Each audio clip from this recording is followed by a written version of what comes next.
I've noticed an interesting trend in major fringe movements within the Abrahamic religions. I'll mainly use two movements to demonstrate my point, but I'll also lightly touch on other movements. If you enjoy these kind of videos where we look at certain religious claims and see what scripture has to say about it, drop a like, subscribe, and hit the bell to get notified when my daily videos drop. Welcome to Veritas.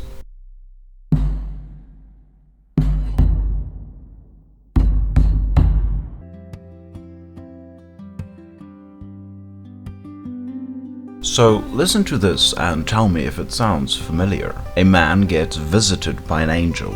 This angel informs him that a restoration and final revelation for the one true religion needs to come. This man is then named a prophet and then receives new revelations, either through an angel or through inspiration.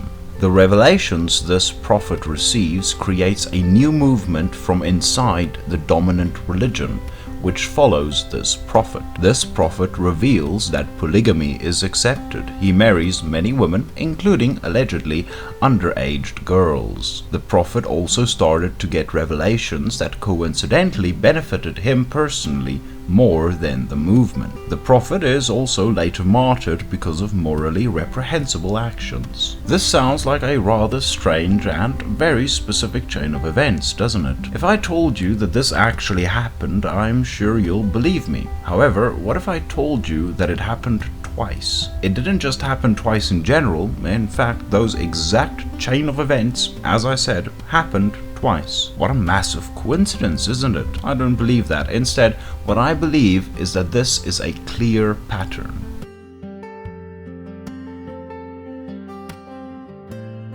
I'm sure everyone watching this video already has an image in their minds of one or even both of these movements. Joseph Smith claimed three specific ways he received revelations. One is through direct manifestation from God, such as his vision in the grove. Another way was through an angel, that angel being Moroni. The other way is through inspiration.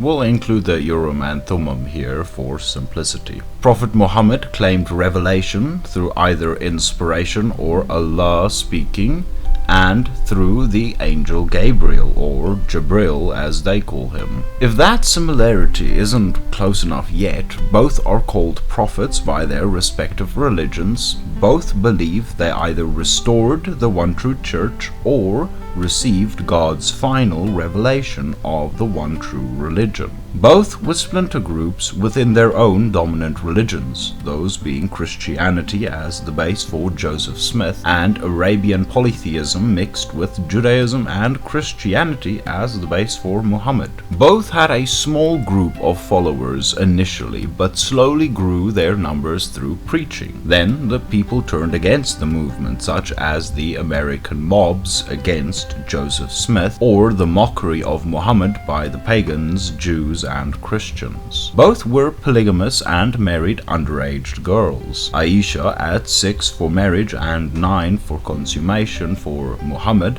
and Helen Mar Kimball at 14 years old for Joseph Smith. Both received revelations that coincidentally benefits them personally more, such as the tobacco ban in Mormonism, because Joseph Smith's wife worked as a floor sweeper for a tobacco factory and the work was too hard for her. Muhammad received so many that even Aisha made a comment that Allah is very quick to give things to Muhammad by revelation. Both were martyred due to morally reprehensible actions. Joseph Smith was shot in jail because of his secret polygamy and underage marriages. Muhammad was poisoned by a Jewish woman because Muhammad killed her entire family and village, but he only died much later due to damage from the poison, because he spat it out when his companion dropped dead. This sounds much too similar than just a simple coincidence, don't you think? I believe this sets up a pattern that scripture is absolutely clear on, and we can even see where this pattern comes from.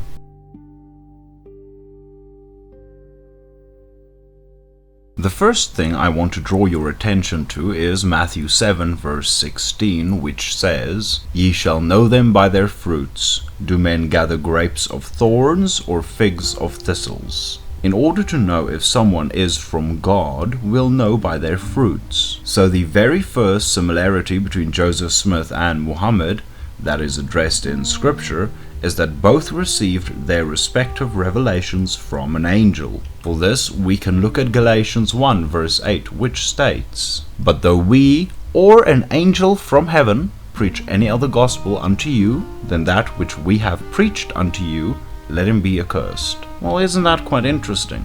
Scripture clearly condemns new revelations by both apostles and angels. We are to let them be accursed, not embraced or accepted. We also have Acts 20 verse 29, which says, "For I know this, that after my departing shall grievous wolves enter in among you, not sparing the flock." Paul clearly says that deceivers will come from inside, not outside.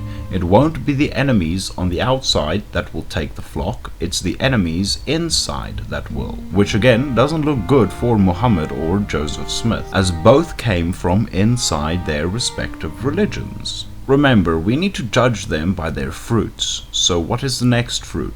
Well, both were polygamists, which is in direct contradiction with Matthew 19 verses 4 to 6, where Jesus states, "And he answered and said unto them, Have ye not read that he which made them at the beginning made them male and female, and said, For this cause shall a man leave father and mother, and shall cleave to his wife, and they twain shall be one flesh? Wherefore they are no more twain, but one flesh. What therefore God hath joined together, let no man put asunder." Jesus clearly states three things very clearly. Firstly, that marriage is meant for one man and one woman, no more, no less. Secondly, that this has been God's design since the beginning, regardless of who did what.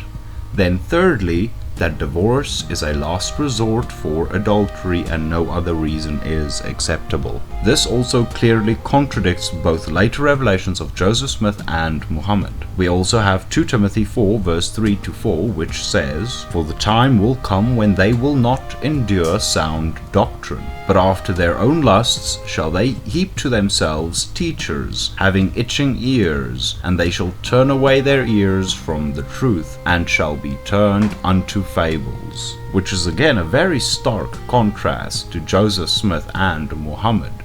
Both received revelation that was after their own lusts, and has major contradictions to sound doctrine. The martyrdom parts are just the consequences of their own actions. However, Muhammad is an interesting case here. When he died, he claimed that he could feel his aorta, his heart artery, being severed.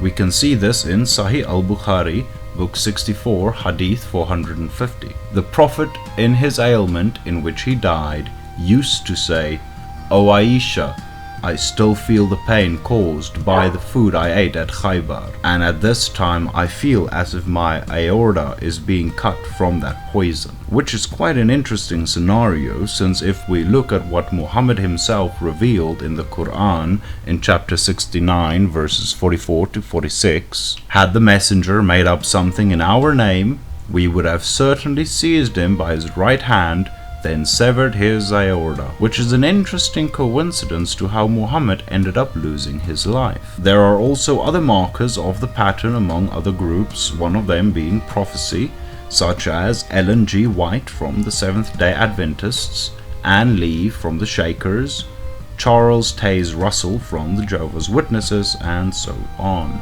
All we need to do is look at Deuteronomy 18 verse 22, which states, "When a prophet speaketh in the name of the Lord, if the thing follow not, nor come to pass, that is the thing which the Lord hath not spoken, but the prophet hath spoken it presumptuously.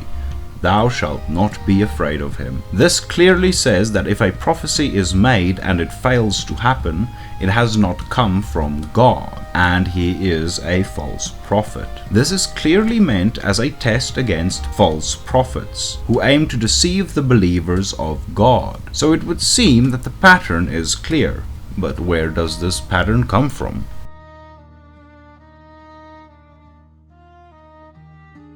I think this question is very easy to answer. All we need to do is have a look at two very specific verses. The first being 2 Corinthians 11 verse 13 to 15, which states, "For such are false apostles, deceitful workers, transforming themselves into the apostles of Christ. And no marvel, for Satan himself is transformed into an angel of light. Therefore it is no great thing if his ministers also be transformed as the ministers of righteousness, whose end shall be according to their works." And then the second verse being 1 Peter 5 verse 8, which says, "Be sober, be vigilant, because your adversary the devil, as a roaring lion, walketh about, seeking whom he may devour." So to me the answer is clear. The pattern comes from Satan, who transforms himself into an angel of light, deceiving people with false revelations from within the faith, then send them out to bring more people to the false revelations. The obvious question is then, why would Satan use such an obvious way to deceive the people? Well, firstly, the fact that it is obviously false doesn't matter, since all these groups still have many followers, even billions in the case of Islam.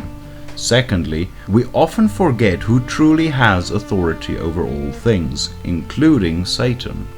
God has the ultimate authority in this world, and Satan cannot do anything beyond what God allows. We can also see in 1 Corinthians 10 verse 13 that, "There hath no temptation taken you, but such as is common to man.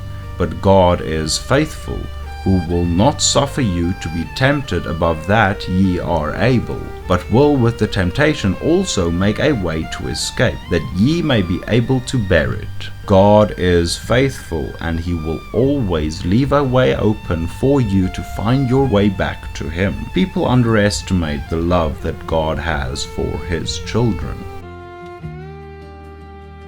Thank you so much for watching the video. If you enjoy this type of content where we look at biblical and truth claims, then test them against what scripture truly says, leave a like, subscribe, and hit the bell to be notified of the next video. Drop your thoughts in the comments below. I love hearing your ideas. Always remember Acts 17 verse 11 and search your scriptures daily. I am Brandon, this was Veritas, and have a blessed rest of the day.